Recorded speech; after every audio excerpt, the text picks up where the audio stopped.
In this world, because the accounting is being there, suddenly if you buy a BMW, then the IT department will get after you. So you buy a BMW and an anti-BMW. So in the accounting, nobody knows. What we are discussing now is that if this is right, there are some inconsistencies that follow. Yeah, I mean, and it actually And it sent doesn't people, close on itself. Yeah. If you read the literature in this subject around the late 50s and early 60s, there was so much confusion. And depression. Quantum world is very difficult to just talk about. No, but you see the metaphor for atomism coming up in our podcast Yeah. itself. We started with this idea, but then when we have to discuss each idea, that becomes another podcast. Yeah. Right? Yeah. And the question It is is there a- a super yeah. podcast. That I can have gauge symmetries for strong interactions and weak interactions, especially for weak interactions. Strong interactions is a little more complicated. Let's put it out of the way. Another podcast.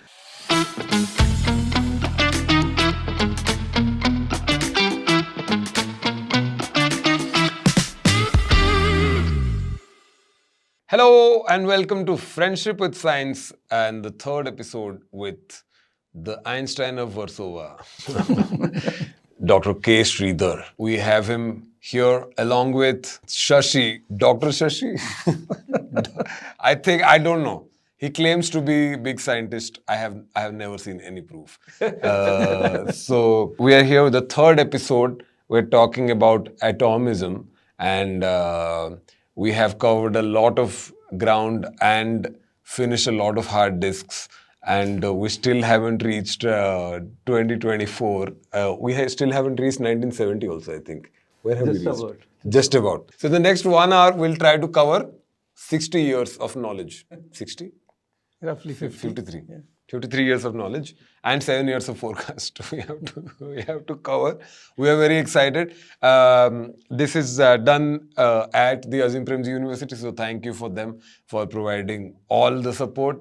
And Shashi, anything I'm forgetting? No, I think we are in the middle of this long conversation. Yeah. So I think it's wonderful to continue where we left off with Sridhar and pick up the thread. Sridhar, I believe we were talking about the standard model, and so we pick it up there. Yes, I think we discussed some bit of the standard model, and we're now going to talk about the Higgs, and which would basically take us towards the end of the story. But to do that, I think we'll probably need to backtrack a little bit just to make things very clear. So, just to remind you, we had talked about 6 quarks, which are the particles that go on to make the strongly interacting particles. And then there are 6 particles like the electron and the neutrino, 3 particles like the electron, and 3 neutrinos. So 6 and 6 of them. And I told you also that it's a very fundamental reason why there should be equal number of quarks and leptons for the theory to be consistent mathematically.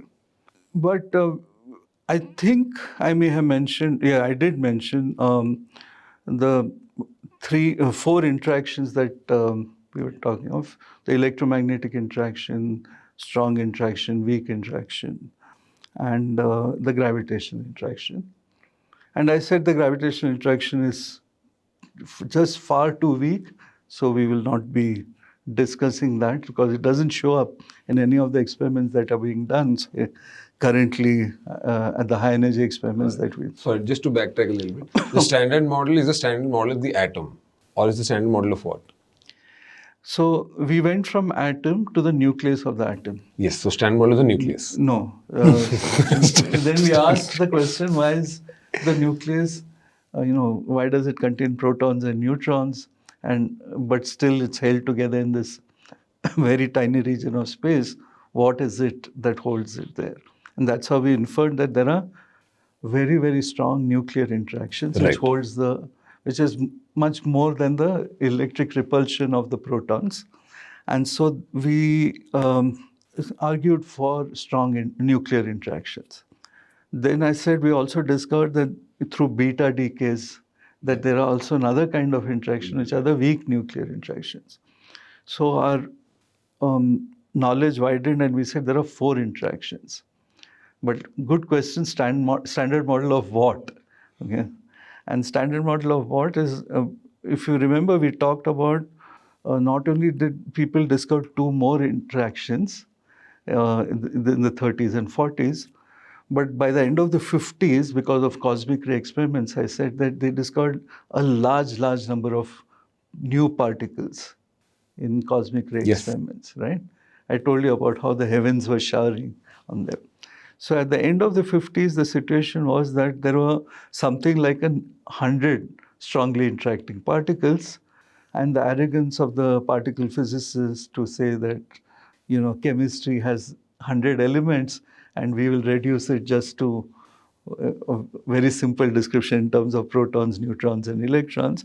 And that arrogance of the physicist was completely gone when they saw this 100 new particles. At which time, I told you the story about Gelman and how he used the mathematics of group theory to argue that these 100 particles are all not fundamental particles. They are in turn made up of quarks. And Gelman argued for 3 quarks, but eventually we discovered 6 quarks. So we now have a world which made up of 6 quarks and 6 leptons. There are 12 particles and 4 interactions. Okay. Got it. So 12 particles, 4 interactions. And the standard model is the theory of these 12 particles and 3 interactions, not the 4th, not gravity. As I told you already, that gravity is a difficult theory to quantize. There have been some very successful ways of attacking it, but not wholly successful in terms of delivering all the results. So one of the great examples of a quantum gravity theory is string theory, which has given us a lot, but not yet the full resolution, let's say. But the standard model is about the 3 other interactions: strong interactions, weak interactions, and electromagnetic interactions. And again, to repeat, in experiments that we are doing today, the energies that we have access to, we don't see the effect of the gravitational interaction at all because it's just too weak. So whatever we are actually being able to measure in experiment, we have a complete theory of that, and that theory is the standard model. The standard model is the theory that explains how these 6 quarks and leptons interact with each other with 3 different forces. Exactly. So if you know the initial conditions, with this theory, you can predict how that system will behave, basically, right? Yeah, so you can actually calculate things in this theory to very, now those theoretical calculations can be done with good deal of sophistication. You can do experiments to an amazing degree of... So will it be in a simpler way, like with Newton's theory, we can calculate how Earth goes around the sun, let's say, or not exactly that, but the gravitational pulls between the planets and stuff, right, with Newton's laws. So this will be essentially a version of that for the very small particles. Is that correct? Yes. So we basically the interactions of particles. And last time I think we talked about how if I bring 2 protons together at an experiment like the LHC, what are the different interactions I talked about? Like they can interact through strong interactions or weak interactions or electromagnetic interactions because they have electric charge also. So all these interactions are described within this big edifice called the standard model. And in the standard model, you can actually explicitly calculate all this. And so if I hit 2 protons together, it's the quarks inside the protons that interact. The dominant interaction is the strong interaction. And in that strong interaction of these 2 quarks, you can produce other particles. Those particles, as they come towards your detector, they don't remain as quarks, but they become the known measurable particles that you see in experiments. So this is what you do in Large Hadron Collider, right? Collider. And so the experiment will detect those final state particles and tell you that this is how many events of this we saw for this particular process. And a theorist can calculate that and see whether the standard model agrees with it or does not agree with it. Putting it all very crudely, but this is the... So I guess the question you brought up about Newton, Newton somebody has given us a recipe to think about quantities like forces and momenta, right? And the particular form of the force depends on what is a particular system that you're looking at, right? So if you're looking at planets, then they're interacting via this gravitational potential. And now what Sridhar is telling us about are objects which are interacting not via such a potential, but these electromagnetic forces, strong forces, and the weak forces. Got it. Right? Got it. And those are also importantly in the quantum world. Quantum world. Yes. Okay. Yeah. So It's like we're studying the very, very, very, very, very small world, and we have a standard model is a theory. It's a proven theory. Yes. It's a proven theory, so we can precisely predict how this system behaves to a certain The extent. notion of proof here is to be able to consistently calculate in mathematically, have a consistent mathematical picture in which you are able to calculate observables, and then compare those observables with what you measure in experiments to see whether those numbers agree or not. Got it. And that, that in is that what sense, it has been proved that a lot of the predictions of the standard model agree extremely well with what you see in experiment. Yeah. But we're just discussing this gravity versus the this other three forces, right? But like Shashi was saying, other three forces are not intuitive at all. Right. So, of them, what is probably most intuitive is the familiar electromagnetism, or what we understand as, so for example, if you have two charged particles, uh, like charges repel each other, unlike charges attract each other. Those kind of things we know. I mean, at least we have been familiar with them from school. We are familiar with magnets and things like that. And eventually, these two, we talked about it already, that these two very disparate phenomena look actually very similar. Not look very similar, they are actually manifestations of one basic thing which we now call electromagnetism. But all that is classical, and by classical what we mean is that is all at big macroscopic distances. The question is, what happens to the same thing if I have two charged particles like a proton and an electron, and I go down to really small distances? Then we realize, of course, when we go down to small distances, our understanding of motion needs to change, and it's no longer following what Newton told us, but we have to go to quantum mechanics, and we talked about the uncertainty principle and so on and so on. The thing is, now if we go further and say not just quantum mechanics, but these particles are also whizzing around at very, very high speeds, then we need to go to a realm where quantum mechanics is relevant, but also relativity becomes relevant, because we are moving very fast, close to speed of light. And so on. So that union of quantum mechanics and special relativity is something we did talk about, is called quantum field theory, which is the language of particle physics, and it's what is used. So standard model, for example, is an example of a quantum field theory, one specific example of a quantum field theory. And we had talked about how when in quantum, so the quantum field theory that is relevant to electromagnetism, that was the first one that was developed, thanks to Schwinger, Feynman, and Tomonaga. In this theory, actually, people, when they started first thinking of doing this, combining relativity and quantum mechanics to explain the world of electromagnetic phenomena, they found that things that they were calculating, and experiment had measured them, had given them some sensible answer, but when they were trying to calculate this in theory, they were getting completely nonsensical answers. Nonsensical means the observables that they were calculating were turning out to be infinite. Okay. In experiments, you don't measure any things which is infinite. And so they couldn't initially make sense of it. But the people who helped us make sense, as I said, were Schwinger, Feynman, and Tomonaga, through a whole process called renormalization. They showed that the theory needs to be recast, renormalized, and this renormalization is possible only in certain kind of quantum field theories. Not all quantum field theories are renormalizable. Some special kind of quantum theories are. Okay. And they showed that electrodynamics, quantum electrodynamics was one such theory. Okay. And they showed that it could be renormalized, and once it's renormalized, you got perfect answers.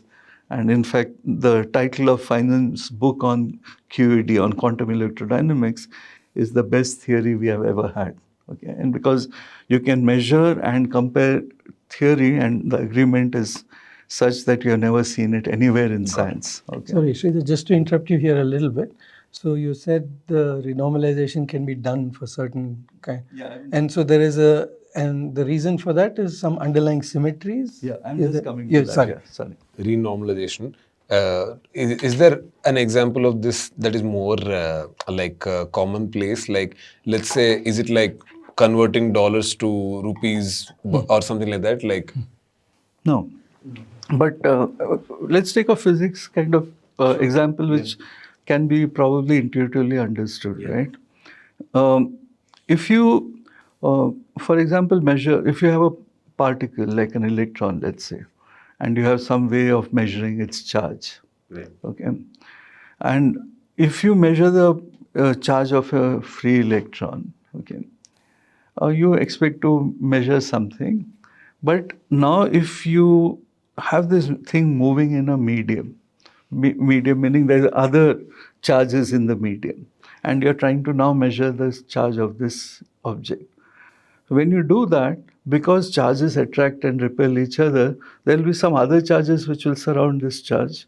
And what you'll effectively measure will not be the one that you measured in free space, but something quite different. Okay. So this is like a measurement of an effective charge. Okay.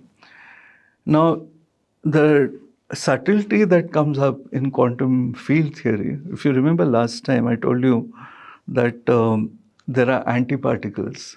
And so suddenly you can, if you have the right amount of energy, you can produce a pair of particle and antiparticle. Right? Now these pairs of antiparticles and antiparticles can come out of fluctuations of empty space, of the vacuum. And that also I explained through that quantum scam example where I said, you can cheat consistently if you remember that scam I told Basically you the about. Harshad Mehta scam at the quantum. That you take away, and so it takes away.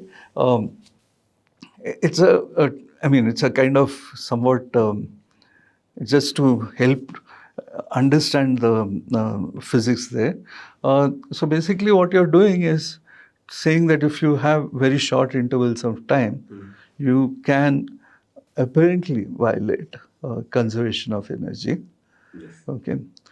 So the thing is, you're of course taking away energy and putting back energy within that short interval of time. So you can never say you have violated. That's why I'm being correct and saying apparently violated. Okay. But that violation of energy, which is possible in quantum mechanics through the uncertainty principle, gets transferred in quantum field theory because now you also have relativity. So if you have made a violation of the order of delta E, then that delta E through mc square can become a mass. So it can actually produce a particle. But you can't just produce a particle because a particle like an electron will have some other properties like charge. So you also have to produce an antiparticle. So if you can violate energy conservation up to that level, you can spontaneously produce a particle and antiparticle. These are all virtual. You're not supposed to think of these as real processes. They just happen and then they reconvert and just produce, go so back essentially, into empty. like these are very small particles, like in a very small world, doing certain things that if big particles did that would be like, oh, what is this? But because they're so small, No, in small and also in very, very brief intervals period of of time. time. Yeah. So they come and disappear, come and disappear. So these are called vacuum fluctuations, right? No, so my point, coming back to this effective charge thing, is that if you have a charge, it's not just sitting in free space anymore. It is in this space, in this vacuum, which is bubbling with excitement. It's a vacuum which is producing particles and antiparticles. But this, once it produces these particles and antiparticles, this electron can attract the antiparticle close to it because the antiparticle has positive charge. So you get a cloud of antiparticles around the electron. It pushes away the electrons away from it. So those go further away. So what you measure now, again, of what is a free electron, is not free electron anymore because you have all these vacuum fluctuations surrounding it. Okay, so in quantum field theory, the definition of all these quantities, like what is a bare charge, what is a charge in free space, those become important questions. And actually, that is what one does, shuffling those in through a process, to a mathematical process, is what one does to, and calls it renormalization. So let me try and see if I've understood this. It's like trying to take a photo of Sachin Tendulkar, but he's always surrounded by fans, right? So what renovation is you take a photo of him in a stadium surrounded by people, and by using AI, you remove all the people and you just have Sachin Tendulkar. And if you want, you can put yourself next to him also, I guess. But just think, is it something like that? Like, it's very difficult to isolate the thing. I mean, so we are here. We are not talking about an individual, an effective Sachin Tendulkar is what is being brought about here, which is somehow this Tendulkar is emerging because of the presence of the fans as well, right? Or So I don't know whether I'm just on the fly. I'm bringing up this analogy. Imagine that Tendulkar is standing on a platform, and for some strange reason, this platform is also a weighing machine. Okay, so will you ever know what is the real weight of this man? Because he's always going to be surrounded by people. that's so good. Right. So if he's always going, you may have some way of subtracting that quantity of the others, but will you ever know that? Because if there are large numbers of them that way. I mean, very crudely, I get be an analogy that works. Yeah. Basically, if it's not possible to study it in isolation, then you just find a method of. And quantum field theory is not like Sachin Tendulkar, where he has real fans. It is like someone like me who has imaginary fans. So I just imagine that people have come around me. Got it. Right? I mean, those are all virtual and imaginary in a sense. Sorry, I had one more thing. This simplification is like when we are saying these particles are doing all this crazy stuff, and it's inconsequential in the larger scheme of things. It's almost like when you take an auto and you get down and you're paying. There's a moment where you are also holding the note and he's also holding the note. And in that moment, we can say he has half the money and you have half the money. But in large things, it's inconsequential. It's something like that. That for one moment, you're violating the principle of actually, currency, that violation, that example that I gave you of the scam is a better one. Yeah. Okay. And imagine, if you want to make it more precise, you can think of it as a scam where you know that it's being accounted for only, once a week. So you're taking money and putting money back. But if you also know the accounting system well enough, and suppose it's a very big corporation making lots of money, and they are not keeping this money idle, all the money they have is being constantly invested and they're making money out of it. And they say we will not, keep track of overall we'll keep track of credit and debit and make sure it balances, but we'll not take care of every detail in every single transaction. Got it. What we'll simply do is to check that in a certain transaction, the money that we have earned will depend on two things: the investment times the time period. Okay, and if you're earning fixed rates of, in the rate is fixed, then it's just the investment time period. So if that if we'll say if it is less than a certain amount, we don't care. So the accounting system just ignores that. So the quantum world is squeezing in that. So if you have a very small time interval, then your delta E can be very large. Understood. That Fully that understood. is the way. You can go to a bank and withdraw 1 crore for 1 second and give them back. Right, Yeah, but it's inconsequential in the larger scheme of things. Yeah. But in that 1 second or 1 hour, if you can play in a casino and come back, then Just take play in casino and give it back. Yes. Great, superb. And the quantum field theory world does even more. Not only you've gone to a casino, made more money and put back their money. So now you have generated money. Yeah. But the quantum field theory world actually makes a product out of it, a material product. So it creates a massive particle. So it does create something out of it. So it creates a no, those particles are virtual particles. As I said, particle and antiparticle. They get produced and... but because of E equal to mc square, the energy gets now becomes the mass of a particle. Wow. Okay. So that's what's happening there. And this renormalization has to go through. But as Shashi correctly... Sorry. The mass that it's creating, is that the Higgs boson? No. We're coming to that. Okay, great. Okay, great. This mass is an interconversion between Energy and what we're calling. Okay, so it's basically you're taking 1 crore from the bank, quickly going and buying something at the casino. On the way, you're also depositing somewhere in another bank and getting it's like a multi-layer thing that's happening. The energy is also getting converted into mass. So you basically, if you have taken that money and bought something. Yes, exactly. Okay. Yeah. But in this world, because the accounting is being there, suddenly if you buy a BMW, then the IT department will get after you. So you buy a BMW and an anti-BMW. So in the accounting, nobody knows. Yeah. Okay. Got it. Super. That way. But Shashi's point, that's the important point here. So I said only some kind of quantum field theories are renormalizable, where you can do all this shuffling and get a consistent theory. Those kind of theories are called gauge theories. And this gauge is a word which is used for a specific kind of symmetry of that theory. And symmetry, you already are an expert on group theories now, because last time we talked about that. So the symmetry is this, in this mathematical sense of a group that we are talking of symmetries in quantum field theory. And so the thing is, if people realize that quantum electrodynamics worked the way it worked, it was renormalizable and so on, because it had a gauge symmetry. It had this special symmetry. Yes. What is the implication of that special symmetry?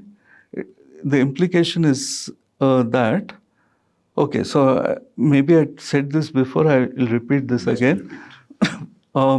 I told you also in these things, the interactions between particles, so like electromagnetic interaction, is described in terms of exchange of another particle.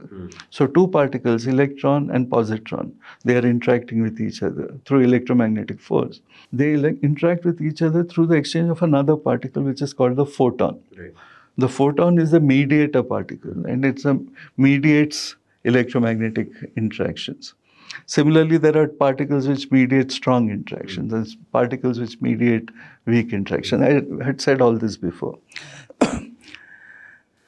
The thing is, if the theory is renormalizable, and if you have a gauge symmetry, these two are connected facts, then this photon, there is the mediator particle, has no mass.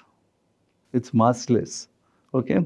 And the fourth thing is, the range of this interaction is infinite, which means if I have a charged particle here and I move another charged particle to the other end of the room, they still interact. Got it. And I keep moving the charged particle further and further away, they still interact.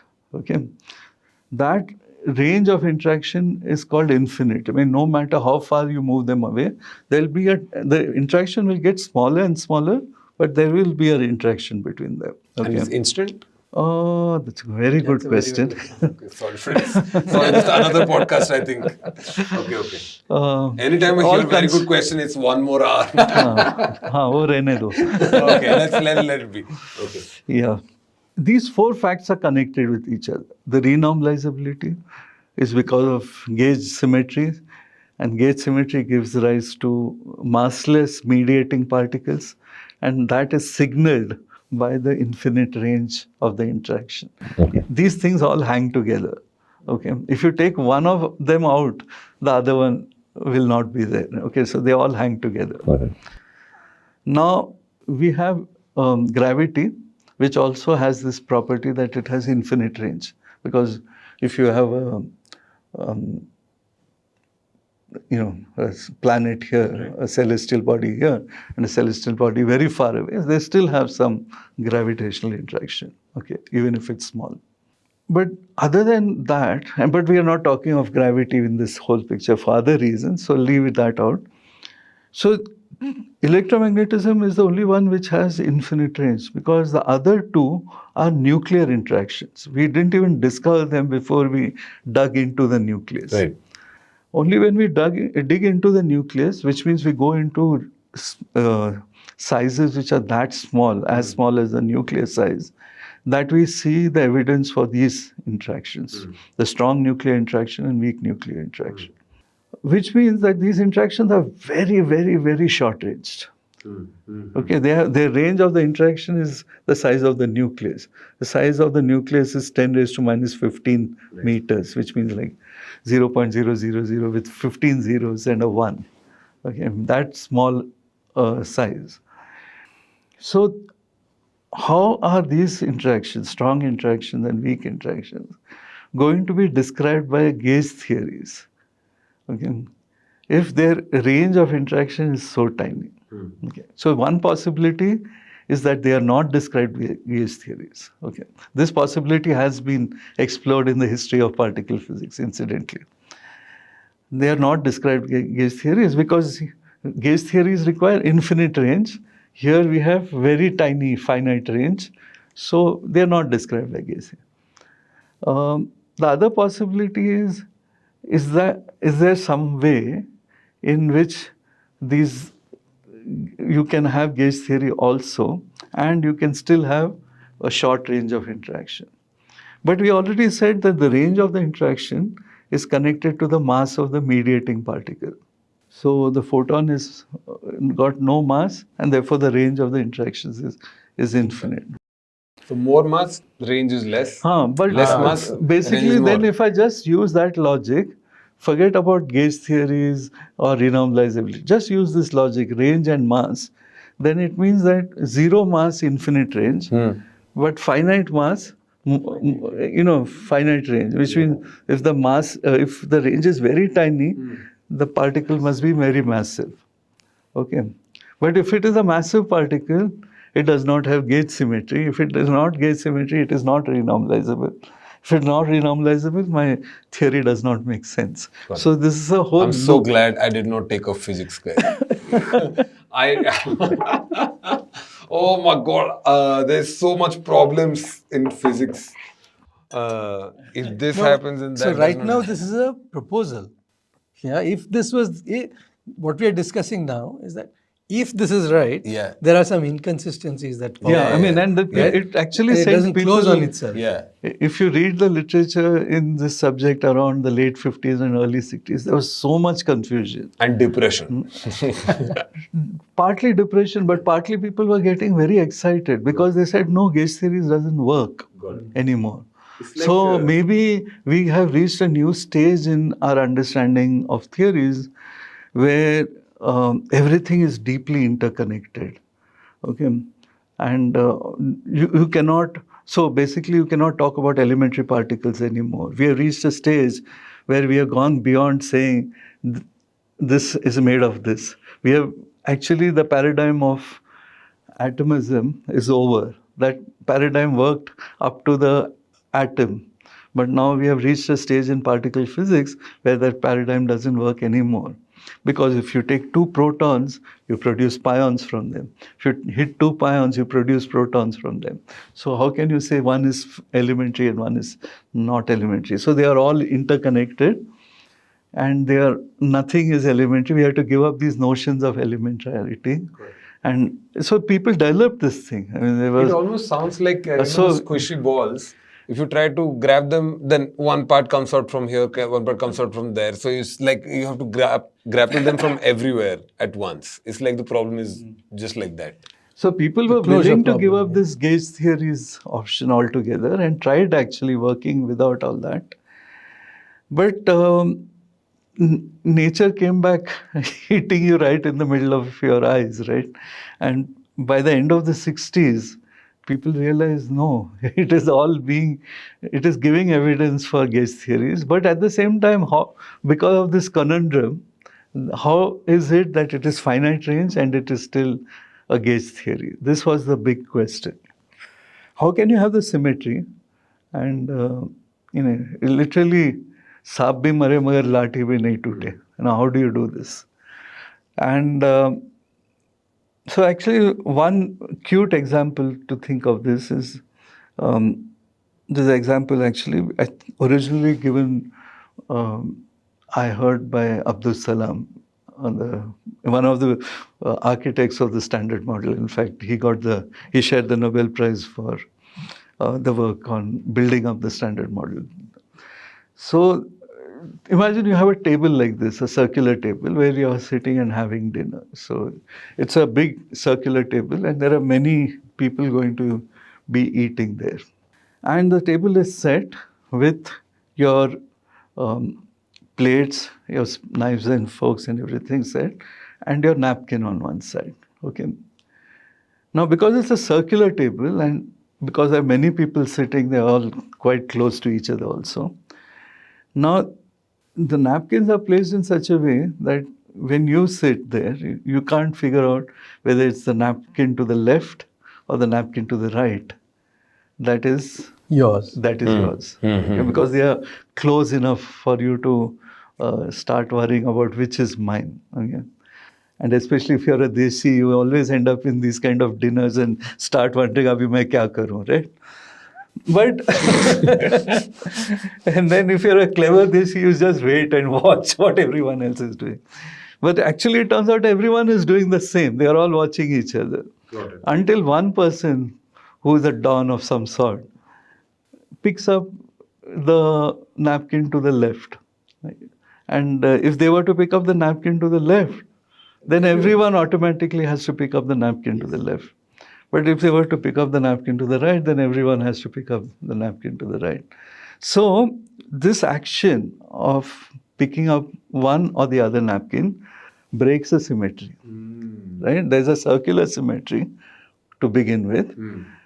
And this thing has broken the symmetry, but in a kind of apparent way. It's not that the symmetry nobody has actually gone and disturbed the arrangement of the napkins to break the circular symmetry. Just one person lifting it has broken it. That breaking also creates a very interesting phenomenon. It causes information to be transmitted across the table. Right. Ordering. Okay. Right. So there is everyone gets it. So it's like imagining a particle that has moved around the table carrying this information. So this breaking of this symmetry always requires you to produce this particle. This particle is not the Higgs particle. Still wait. This particle is called the Goldstone boson. Okay. And that is a Goldstone boson because it travels without any energy being expended. It travels very easily across the table. You don't have to do anything. You just have to do this and everyone got the information. Okay. Yeah, there's actually a very interesting another everyday example in which this kind of, again, because mathematics underlying is quite simple. A flock of birds. There's a huge flock of birds that are flying around, right? One bird turns. Somehow all the birds turn, right? So this is another example of this classic Goldstone mode that Sridhar is talking about, Right? There's some information that propagates through this medium. There's a cooperative phenomenon, but it's happening at the expense of no energy. You're not going and telling people, "Arey, there is that napkin has been lifted or that bird has turned this way." That information is getting spontaneously transmitted, right? But so the thing is, so Goldstone, that after whom this theorem was named, actually discovered that you can break symmetries in a particular way if you bring in this extra particle, which is zoomed around the table, and this extra particle is not carrying any energy. And energy, now you have to always, when I say energy, you are now an expert relativist. So you should, in your mind, say E equal to mc square. So if I'm talking of energy, you should immediately think of a mass. That's why we are talking of a particle. Okay. But since there's no energy expended, this particle has no mass. So it's a massless particle. Okay. So What? Hmm? I'm sorry. If it's massless, how is it particle? Photon particle type. Like photon also is massless, Massless. right? You so can it's like one of those. Okay, got it. Yes, good question. How is it? Some particles are massless. Got it. Okay. Another podcast, yes. Okay. But the problem is, this is a massless particle with no other. Photon, for example, has something called spin. So it has a spin. It's a spin 1 particle. Okay, I mean, or let's not get into what is spin 1. Spin 1 particle means it has 3 components of spin, let's say. It actually has 2, but that's for another technical reason. I think at the core of it, I think quantum mechanics is quantum world is very difficult to just talk about. No, but you see the metaphor for atomism coming up in our podcast Yeah. itself. We started with this idea, but then when we have to discuss each idea, that becomes another podcast. Yeah. Right? Yeah. And the question is there a super podcast? Yeah. Is there a standard model for our Yeah. podcast? Yeah. Also, I think like our language does not have any nuanced words for this phenomenon, so you get stuck. 2 spin or 3 spin, there's nothing in the middle that you have. All of that stuff, right? So yeah. So the thing is that at least a photon has spin. I mean, forget spin 1, it has spin, right? Electron also has spin, but it also has mass, it has charge and things like that. This Goldstone boson has no spin, no mass, no charge. So hai kya ye cheez? So Wow. we have no evidence for ever having seen such a particle. If it is a massless particle, we can do an experiment, look for it, and we should be able to see it. Actually, already experiments which existed should have been able to test it. And in fact, people immediately said, all these experiments which we have done tell us that there is no Goldstone boson.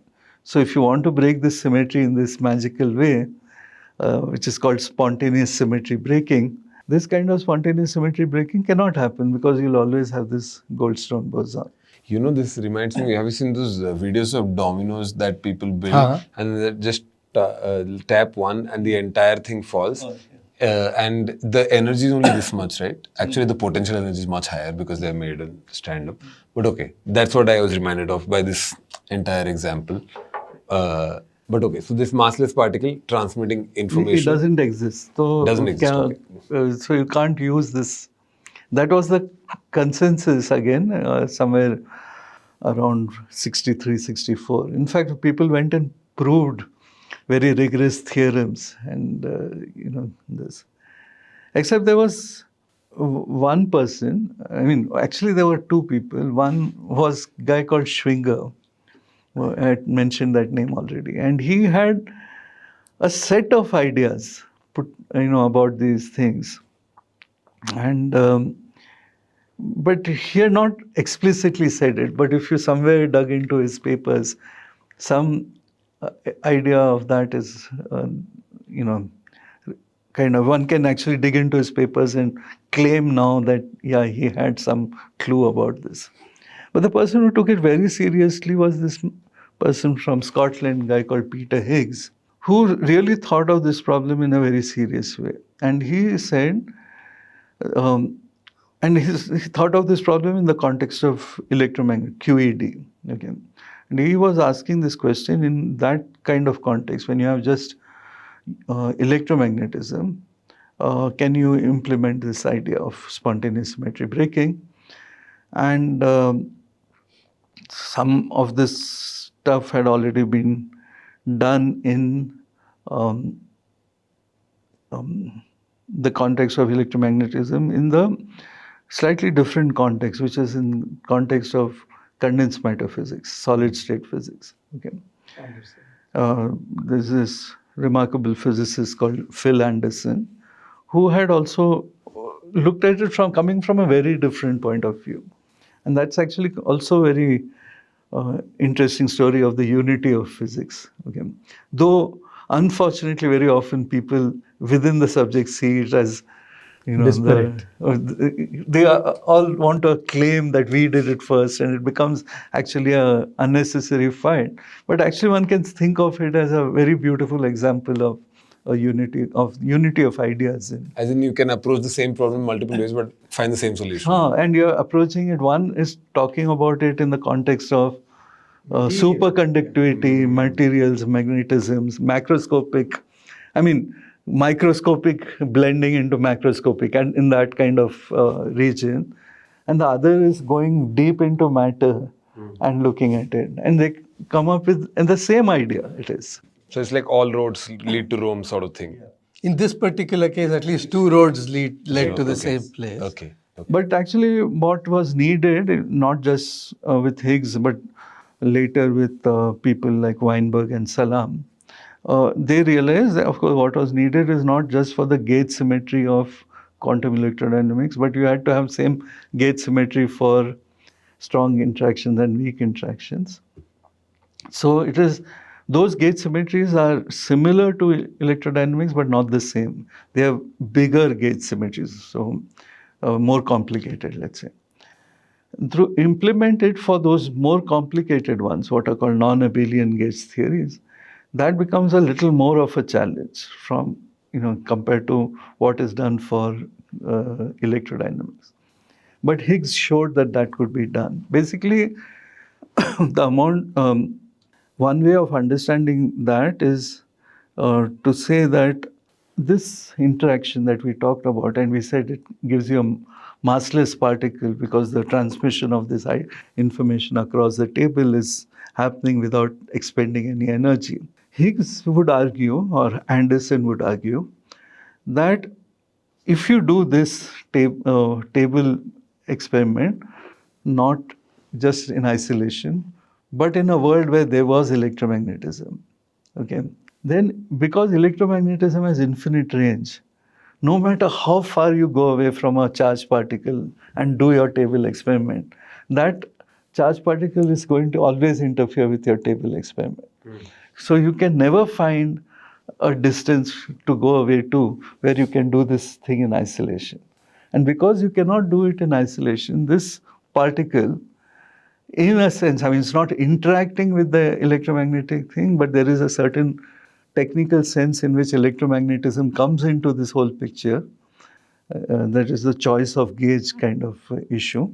But anyway, that's a technical thing. But you cannot neglect that. And that actually makes this object that you have actually expend energy as it goes along.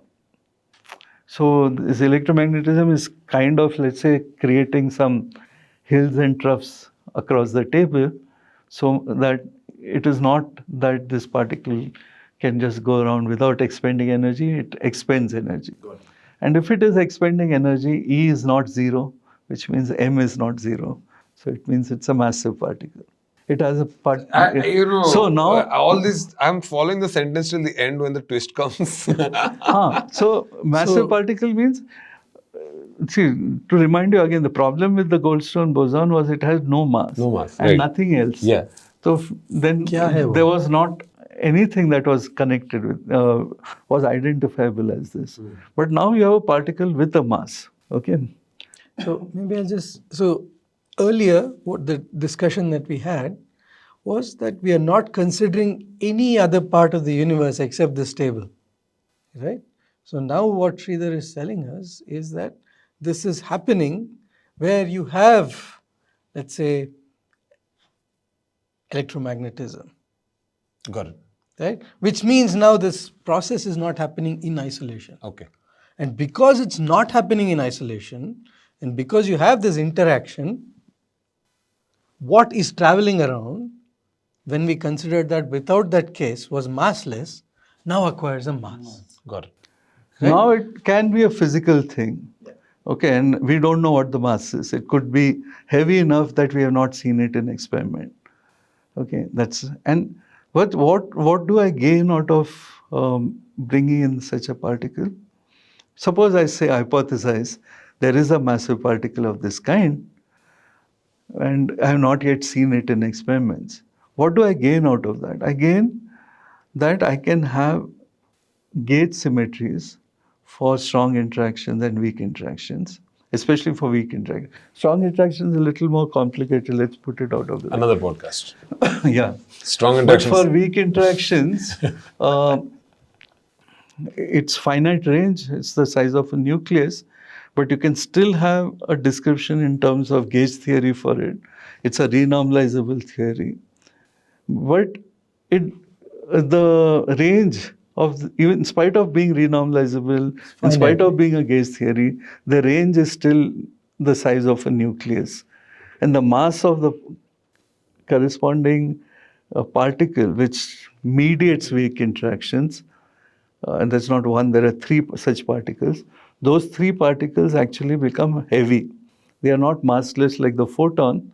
They become really very heavy particles, which actually people had to do experiments in CERN in the 1980s and search for those particles. And Sorry, I have lost full track again. okay.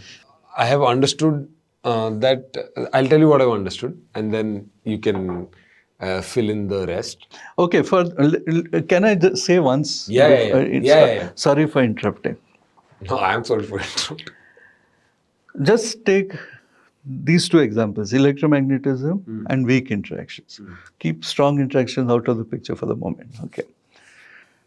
I want to make a theory for weak interactions. Okay. Now the theory I want to make has to be a theory which gives me sensible answers, just like electromagnetism. Tick. Got it. That means my theory has to be renormalizable. Tick. But now renormalizable means gauge symmetry. Okay, so I want to bring gauge symmetry here. But moment I bring gauge symmetry, the photon is massless. So the mediating particle is massless. This does not work because if it is massless, then the range is infinite. Here the range is the size of the nucleus. Right? This was the problem we were trying to solve.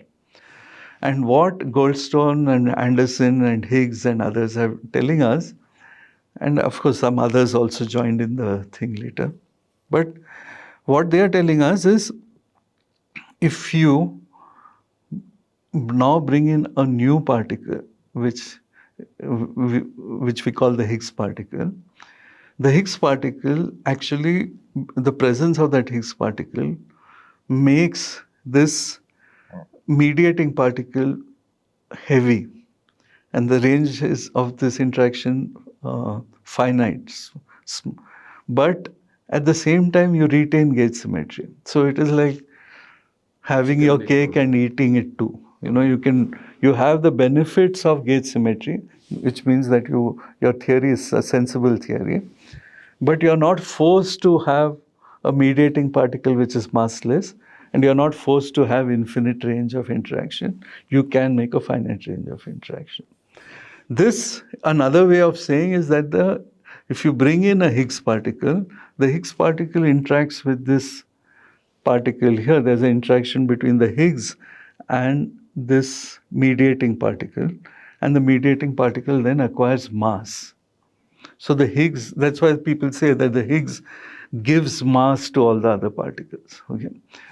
Another way of saying it, actually, the real meaning of that is that if you were to write down the mathematical equations corresponding to weak interactions, then this mediating particle would necessarily have to have zero mass. Okay? if you want to write a gauge theory. The gauge theory would force you to write a zero mass there. But if you bring in this Higgs particle, then it is possible to actually bring an interaction between the Higgs and that mediating particle. So the mediating particle acquires mass. So the first test of this theory is to see, does the mediating particle have the mass that is predicted? In fact, that mass gets predicted because that interaction is known. So the first test of the theory is, does that mass of the mediating particle, as predicted, can we go and check in experiments that is the case? And people did those experiments first. Sorry, I'm not Makes sense, understanding. Biswa? No. No, Okay. I'm not understanding. Maybe you should say in your words now. Yeah, I'm trying to understand only. First of all, it sounds like a theoretical problem. Okay. That equation. Yeah, you're right. You're Right? absolutely Like, right. it's like when you're trying to draw a face and a body and then you're running out of paper, so now you're making the body small so the face fits. It's like like how do you say, the equation is not fitting, so then you're trying to do this and that and this and that. Okay, so first is that, but that is not my bigger. No, you're right. So there is this theory, these gauge theories, right? So there's some inconsistency if it has to be applied to these weak interactions. There's an inconsistency. There's a problem, right? But let's say we want to still work out such a theory.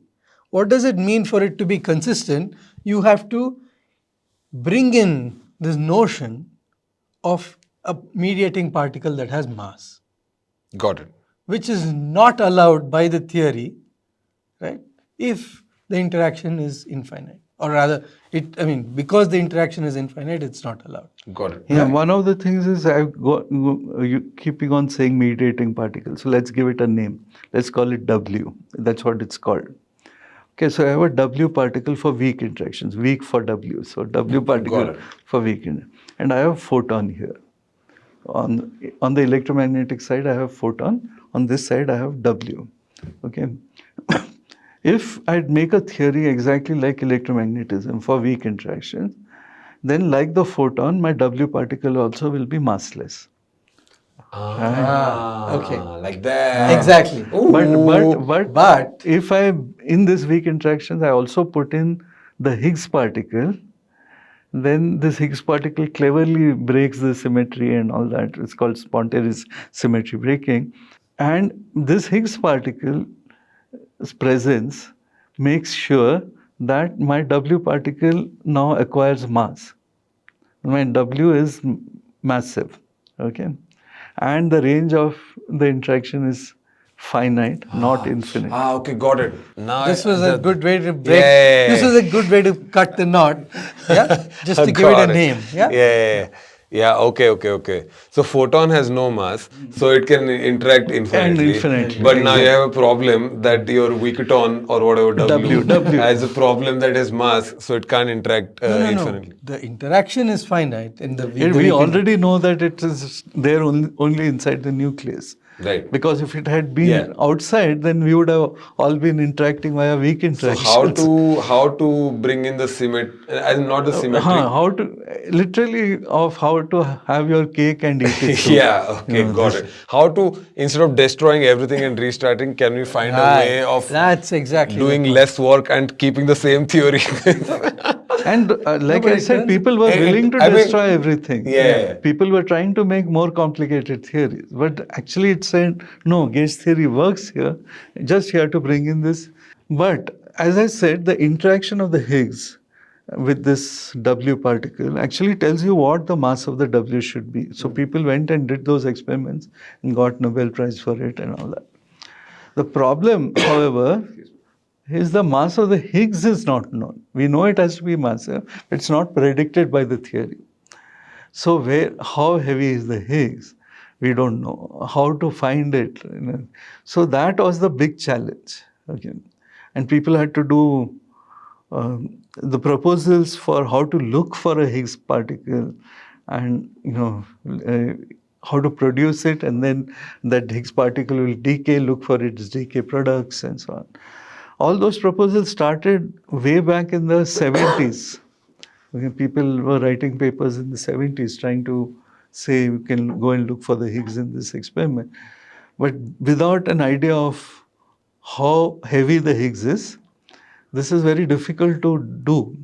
Secondly, the Higgs gives you signals which are very, very weak.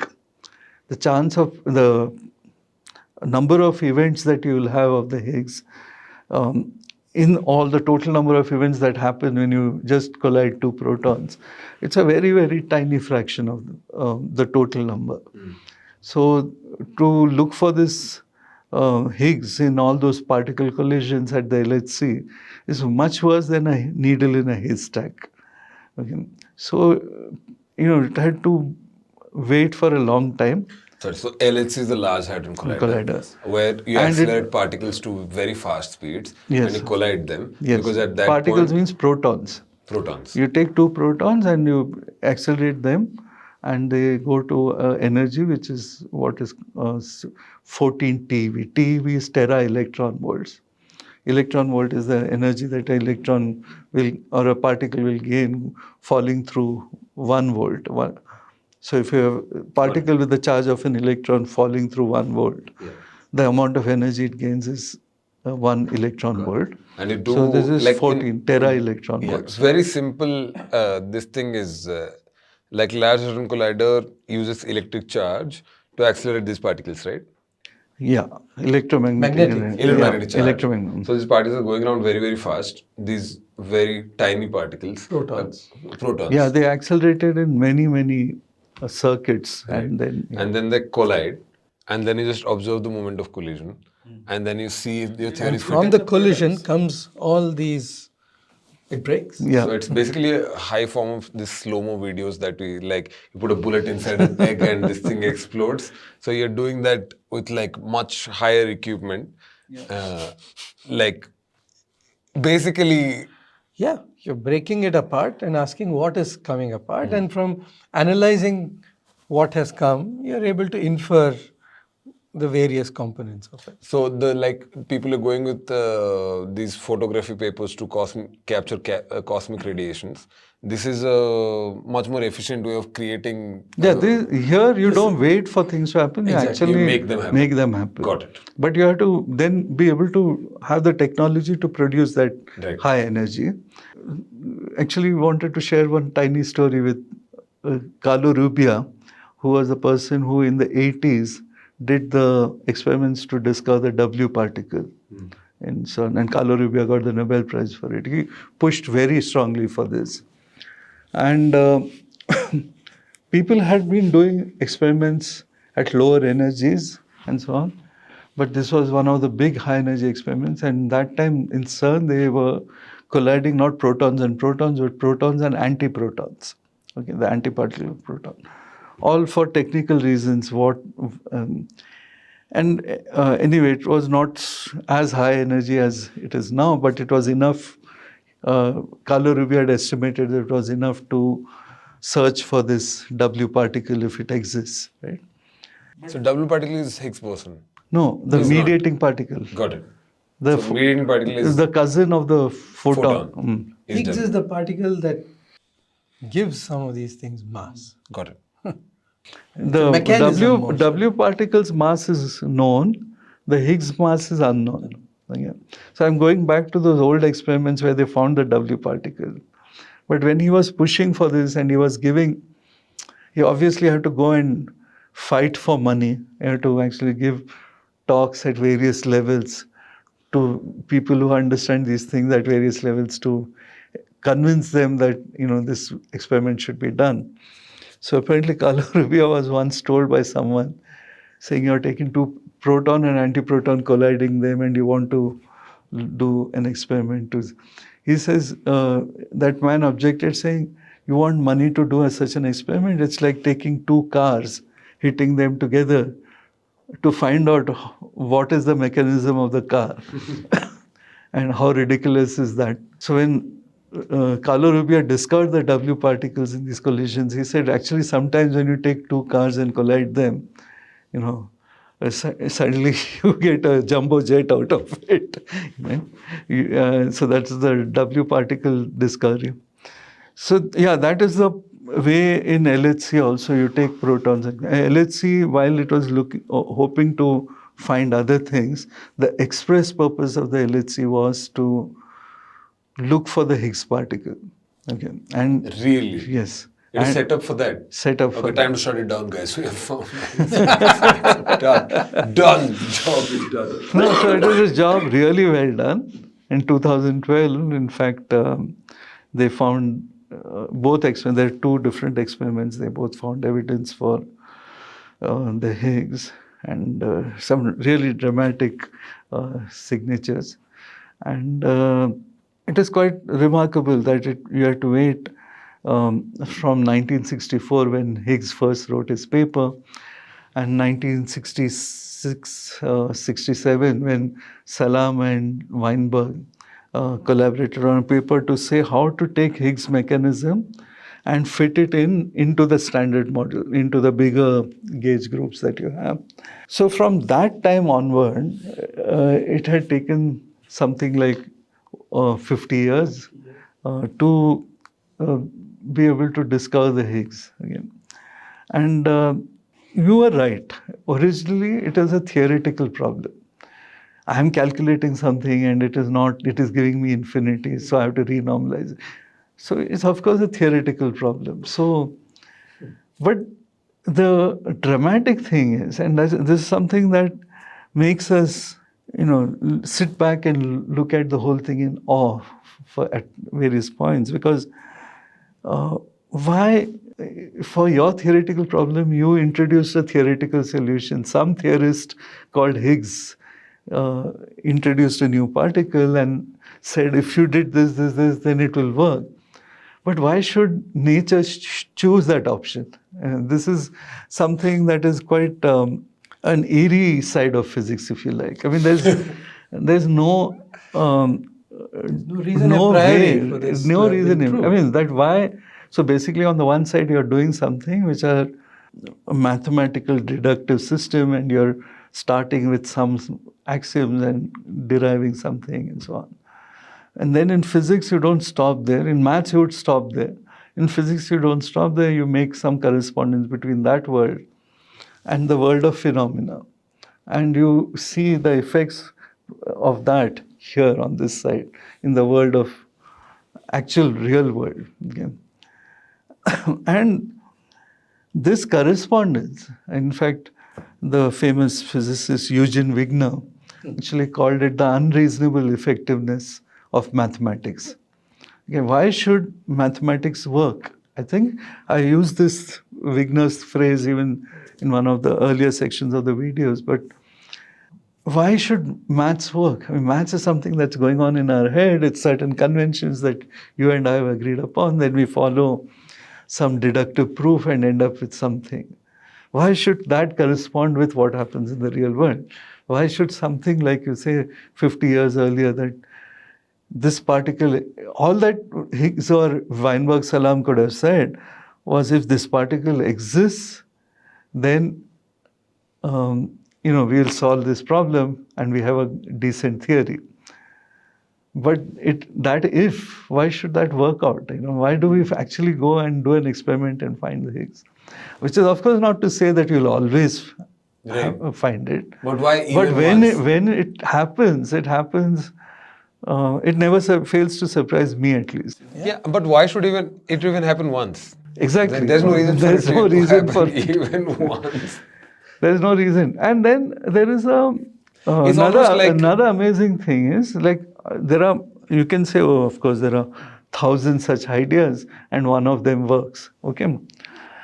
What also, I don't know if you thought of it, Shashi, but what also really appeals to me is this idea of a collective intuition that the community develops. I mean, imagine going and putting in so much money into an accelerator to say that we are going to find the Higgs there. Just based on an equation. I mean, you may not find it. And then all the Biswas of the world will say, "Hamara paisa wapis do."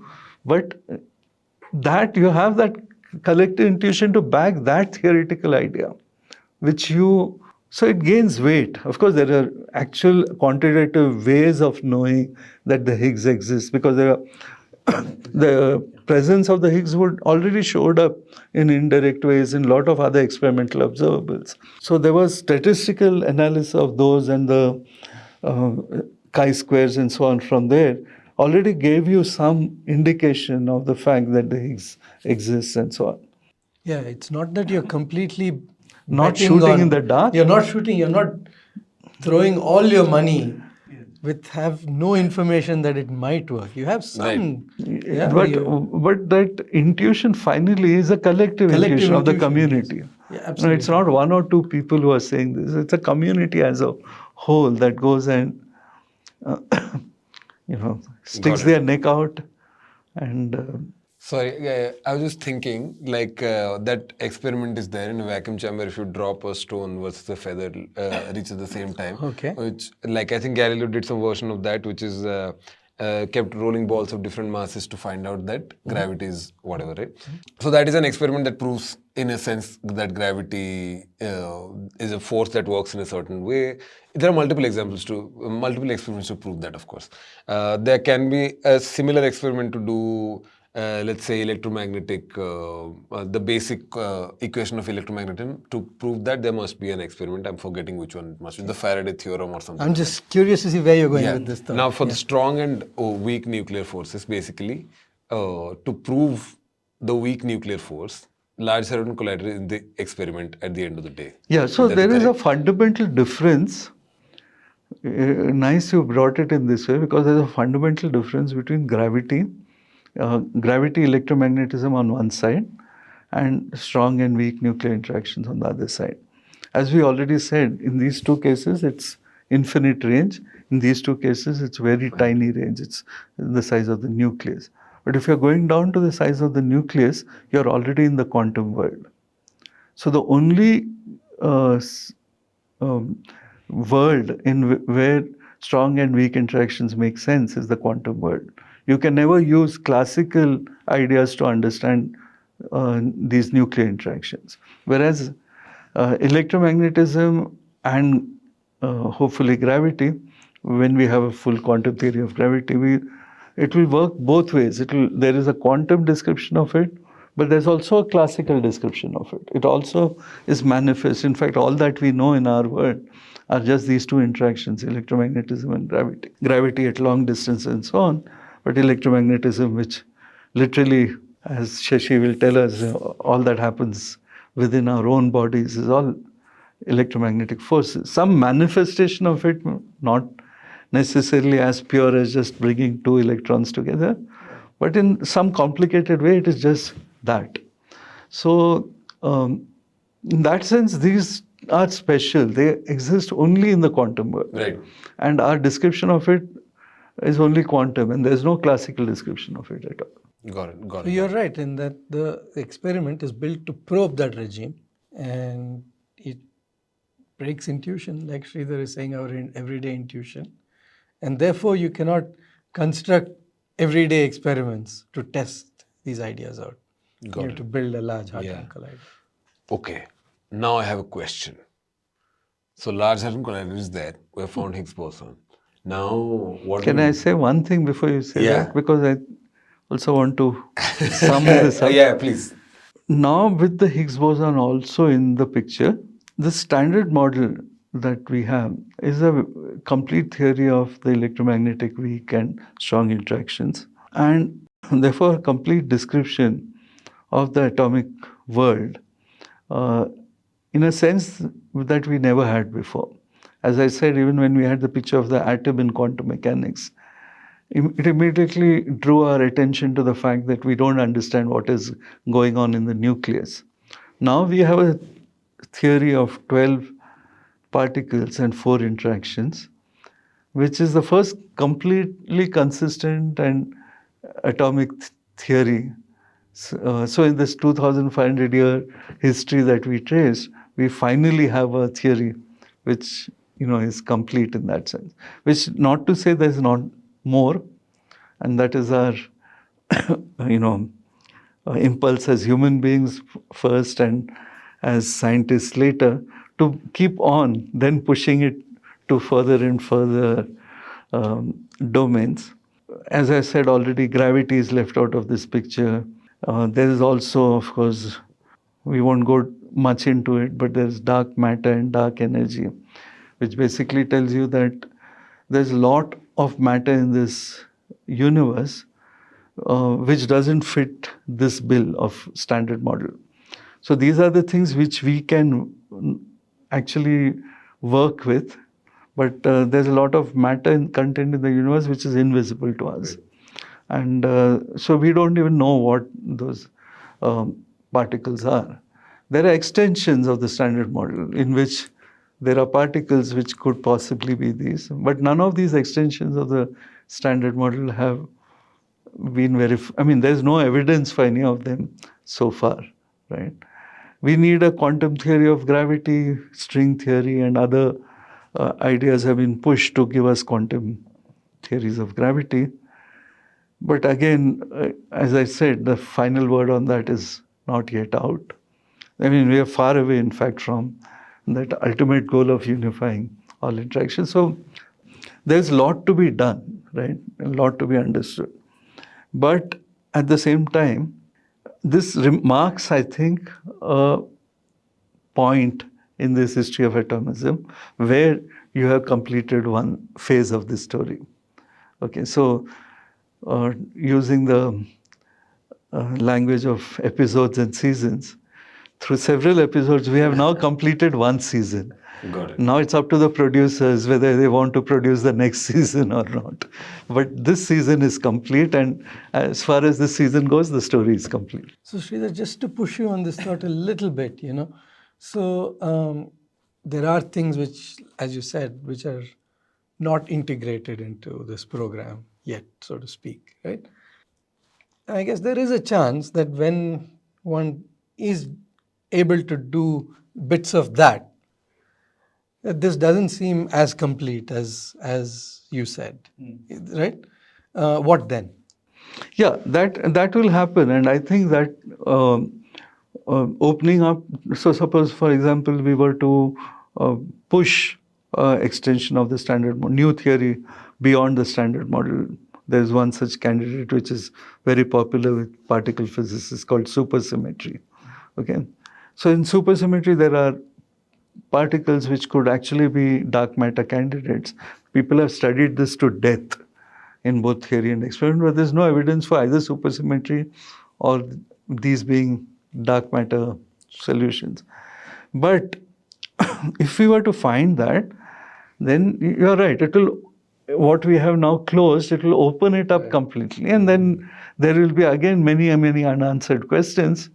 So it is good because हमारा धंधा चलता रहेगा. But I think it is important to acknowledge this closure at this point. That is sure. There's a certain sense of closure. I completely agree with. And also, I think there is another angle to this, and that is something that Phil Anderson, in fact, has argued for quite some time. Anderson was this person who used these ideas of spontaneous symmetry breaking in for superconductivity, as I told you, works in condensed matter physics. Somehow, the fact that all this works and that we have a complete theory, the sad part of it is it also makes us somewhat audacious and arrogant. We start believing that this is it. Okay, but one, it is never complete. As we said, there could be things beyond, and our sights as fundamental physicists are set there. They are set in the beyond. But what some people like Anderson urge us to do is to not just keep looking beyond, but also ask this other question. Okay, from here, what backwards? You have gone down to atoms and subatomic particles. You have a consistent theory of subatomic particles. What does it tell you? How do you put all this back? Okay, and what does it tell you about the macroscopic objects that we see in the world? Forget objects. What does it tell you about how protein molecules get synthesized into forming life? Again, And, you know, what does it tell you about further, if you want, to put, you know, a large number of such living organisms together and say how they evolve in societies? I mean, one can keep on asking this question. I mean, in what Sridhar is Yeah, saying, like you studied all of this, then not then just how then, to can you, from there, construct the levels up? got it. In constructing the levels up, do you need to put back more things, or does everything just emerge from the atoms? We're back there again. Back there again. Like if you want red color, do you have to have red atoms? No. But just because you didn't need red atoms to get red color, does it mean everything? Like, does it mean consciousness is going to come out of your quarks? Wow. Right? So all these questions are, in fact, they become even bigger. When you Moving have a from- complete yeah. theory at this level, those questions become even more frightening and bigger. Because you say everything is just those 12 particles and those 4 interactions, which make, and 12 plus 1 Higgs, so 13 particles. It's the Last Supper. Exactly. Yeah. It becomes even bigger to ask this question, what about everything that we see around us? I mean, the thing was to go in this direction, but how do we Come back. come back? Wow. Yeah. I mean, that's a very deep It's yeah. it's a very deep thought, right? Because Yeah. you've said, now I start with observations in the daily world and ask, what's it comprised of? What's it comprised of? And I've gone down to this level. Now we are saying that we have a theory at that level, which seems consistent to some extent within itself. Now can I work my way back up? Right. From that, can I construct chemistry? From chemistry, can I construct living things? From living things, can I construct society? Consciousness. You know, One theory across. is it, and yeah, this is the entire debate of, you know, can one do this? Can one not? So at least thinking about it seriously tempers our arrogance and our, you know, kind of tom-tomming of this reductionist approach. I mean, this is a reductionist approach. You have reduced all the complexity of the world to just 12 particles. Again, it is fantastic, but having done that, should we be stuck there, or should we also ask, then how did it all come from, right? And so I think, as far as I can see, this is a good place to end this conversation here. I mean, unless you have more questions. No, I don't have questions actually. I just want to congratulate everybody who has made it till here. It is not an easy. I mean, it is easy breezy in the beginning, and then as we got into the complexities of this, you really have to be interested in this topic to be here till now. So, congratulations, you have made it here. If you have made it till here, you write something in the comments so that we know you have made it till here. What should you make them write? Emergence. Okay. Susie. Supersymmetry. Supersymmetry or Okay. Higgs. Yeah, supersymmetry is a good one actually. If you have made it till here, please write supersymmetry in the comments so we know you have made it till here. And obviously, even if you see one person there, we'll be very happy. But also, this concludes this entire saga of 2,500 years of atomism. If you're really interested in this, we'll list down some books.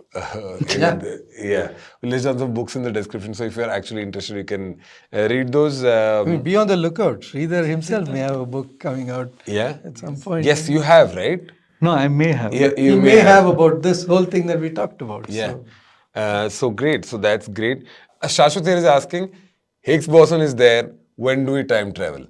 Okay. It's a great question. So Sridhar, sir, please. Yeah, so I mean, not just time travel, there's a lot of speculative stuff that one can take off from here. I mean, as I said, a string theory, which is actually caught everybody's imagination, right? Its connections with dark matter, dark energy, cosmology, and so on. In theories of quantum gravity, actually, people know that, you know, what are called these But, so we somehow think that, there is this deep asymmetry in time. The time flows from today to tomorrow. That's our experience, and that's how our macroscopic understanding of uh, time is. That actually goes down all the way into the microscopic domain also. So nothing gets upset up to that point. Except that if you go into certain really speculative areas of quantum gravity, then you can have what are called closed time loops. And so you can go along and come back and so on and so forth. And there were some very interesting papers by some very, very eminent physicists just before the Higgs was discovered, saying that the Higgs is somehow implicated in this whole thing with quantum gravity and closed time loops. And basically, there is a conspiracy that you will never be able to discover the Higgs boson. Obviously, those theories are now been disproved by the discovery of the Higgs boson. But yeah, so not just time travel, but a lot of this very interesting and speculative stuff is out there. What I must say is this, that and I think it's important to say this, especially because there's a large number of young people watching this, and they always get attracted, obviously, by these more esoteric kind of ideas, right? First of all, it's not just enough to put this idea out. When you put an idea of either time travel or any such thing which challenges our common sense understanding of things, we have to first understand whether we are being able to put it in a consistent, logically consistent way. The logic often used in physics is, of course, mathematical. So if we are able to put something out and out in a mathematically consistent way, that is the first step. The second is to then ask, as I said, that mathematical thing is only on one side. But this has to now stand in one-to-one correspondence with the world of phenomena. So just because I thought of this idea, second, I thought of this idea and I worked out a consistent mathematics for it. Does this correspond to anything at all in the real world? Okay, or is just my imagination? That is the important thing to check. What I've described so far in this is what has, in this quest, what has so far corresponded and tied up neatly with the world of phenomenon. But there is a lot on this side. Okay, this length of topics on this side, which is mathematical speculation, goes on, and a lot of that is throwing up very interesting ideas, throwing up very interesting mathematics in areas of particle physics, cosmology, and so on and so forth. Again, what is the clinching evidence that tells us this is right or this is wrong? That is what makes it a science, and that is how we should progress. Simply speculation alone will not do. You can, like saying that the earth is sitting on a tortoise and the tortoise on an elephant. It's not sitting on a tortoise? Did you know this? Okay, sorry. Sitting on an elephant. Ah! I would say that while all these ideas are interesting speculations, but for it to become science, it has to eventually tie up with some experimental phenomenon. In fact, that is one of the challenges of this very vast domain called quantum gravity, because gravity becomes strong and we have measurable consequences at an energy which is 10 raised to 15 times the energies that we now have. 10 raised to 15 means that many zeros, right? Yeah. So that was the kind of energy that we need in order to test gravity. Okay. Because till then, if you have two theories of gravity, arguing against two proponents of these two theories arguing against each other. It's fine, it's great for them, but that does not actually give you anything which is measurable and testable. Right? So till we find ways of testing these speculative ideas, it does not take us into the domain of science. So as far as we know, there's no time travel. no such Sad, no guys. such evidence Sad. for time travel yet. These scientists not good, guys. Need some scientists who can do time travel, guys. We need crystals. Right. Come on, guys. What are you working on, guys? Please make us time travel. Shashwat is not happy, bhai. No, that's a very good one. We should do one on what is this time travel whole thing. We should do one entire episode. Guys, thank you for your question. Any other questions you guys have? Okay, we want more questions, not you guys, like the people in the comments.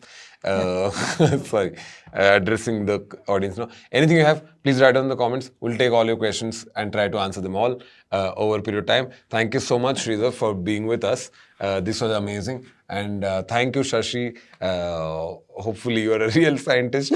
Yeah, thank you, APU. Bye-bye. Drive safe. Good night. Like, share, subscribe, etc., etc.